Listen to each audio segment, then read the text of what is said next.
As you might imagine, in my career as a psychologist, I talk with people on the regular who were abused, neglected, abandoned, or otherwise betrayed by their parents.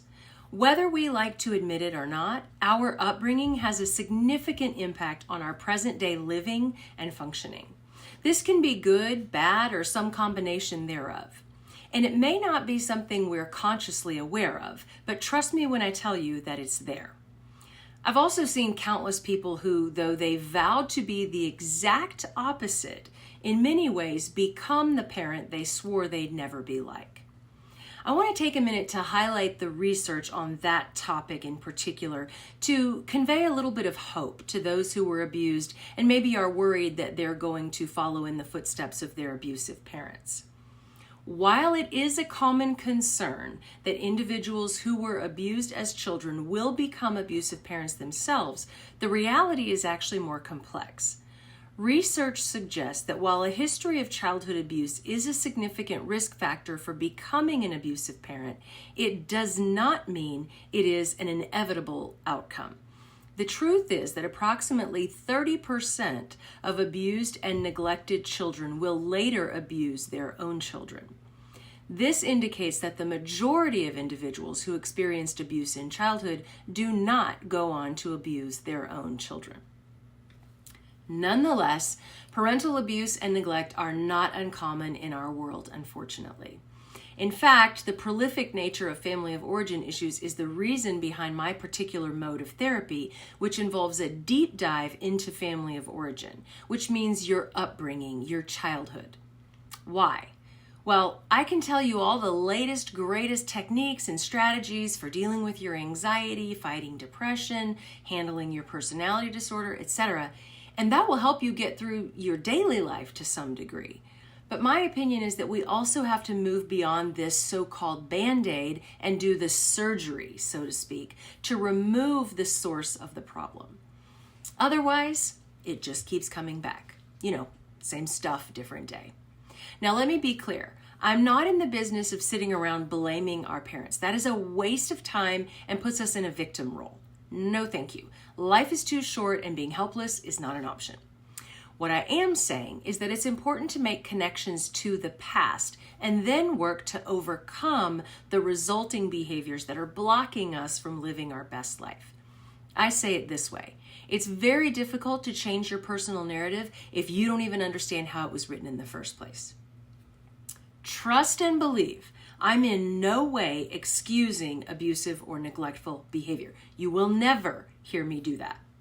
And the old "you had it better than I did" crap as a justification of abuse doesn't fly with me either.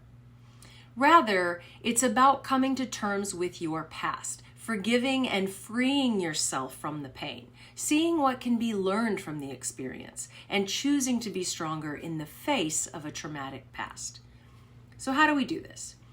I'm going to walk you through a 7-step approach to work at overcoming parental abuse and neglect.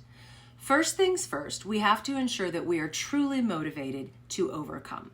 Otherwise, we may stop before we get to the good stuff.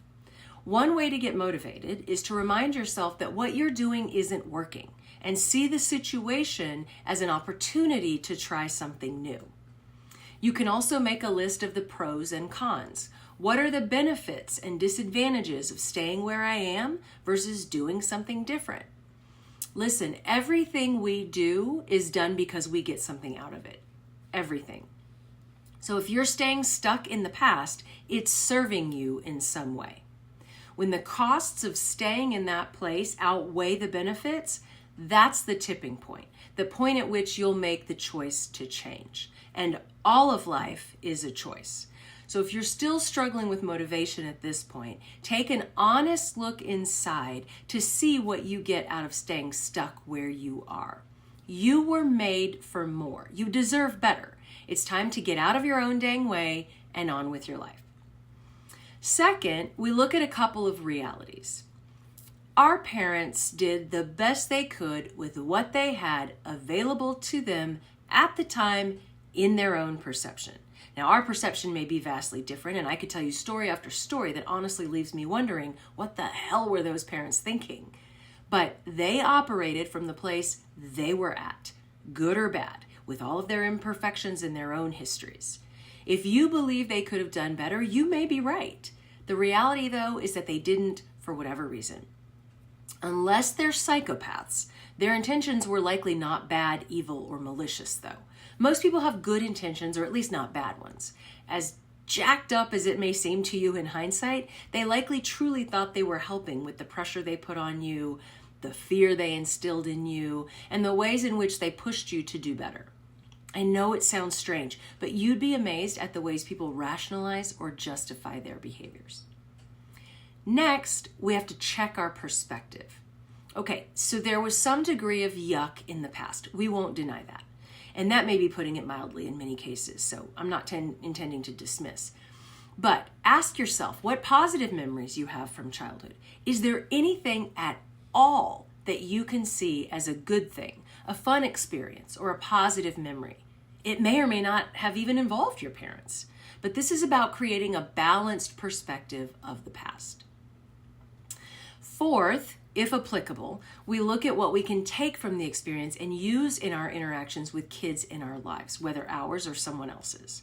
Many of you have heard me say that our parents teach us two things: what to do and what not to do. Ask yourself what you can take away from your childhood experiences. What life lessons did you learn?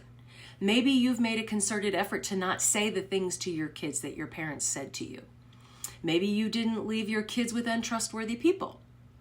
Maybe you lift your kids up with your words versus knocking them down.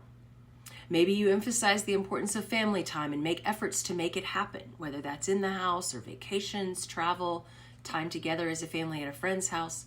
Maybe you choose not to drink alcohol or do drugs with your kids, like your parents did. Maybe you made sure that your kids knew that your love was unconditional. Or maybe you helped your kids see their strengths and not just their weaknesses. Fifth, look at how the experience has made you stronger or better in some way personally. Maybe as an adult, you're compassionate because you know what it feels like to be rejected or judged. Maybe you're stubborn and persistent and worked your way to the top for that career or position that you really wanted. Maybe you're an advocate for abused children. Sixth, work on forgiving your parents for their mistakes. I know, the real F word. Forgiveness is the way to release yourself from the pain of someone else's behavior and the burden of resentment. You can render forgiveness even if the offender doesn't apologize. They may not know or care that they need your forgiveness, or they may know but don't care. Either way, the offender may or may not deserve forgiveness, but you definitely deserve peace. Many people struggle with forgiveness because they misdefine it. Forgiveness isn't reconciliation, condoning what happened, excusing the person from taking responsibility for their actions, or even giving up your hurt, sadness, or other feelings on the matter. It also doesn't mean you don't protect yourself going forward. Forgiveness is simply releasing yourself from the control that you're allowing someone else to have over your emotions. There is tremendous power in forgiveness, but it may be one of the single most difficult things we as humans ever do. But you have to remember that forgiveness is really done for our benefit, not that of the person we're forgiving.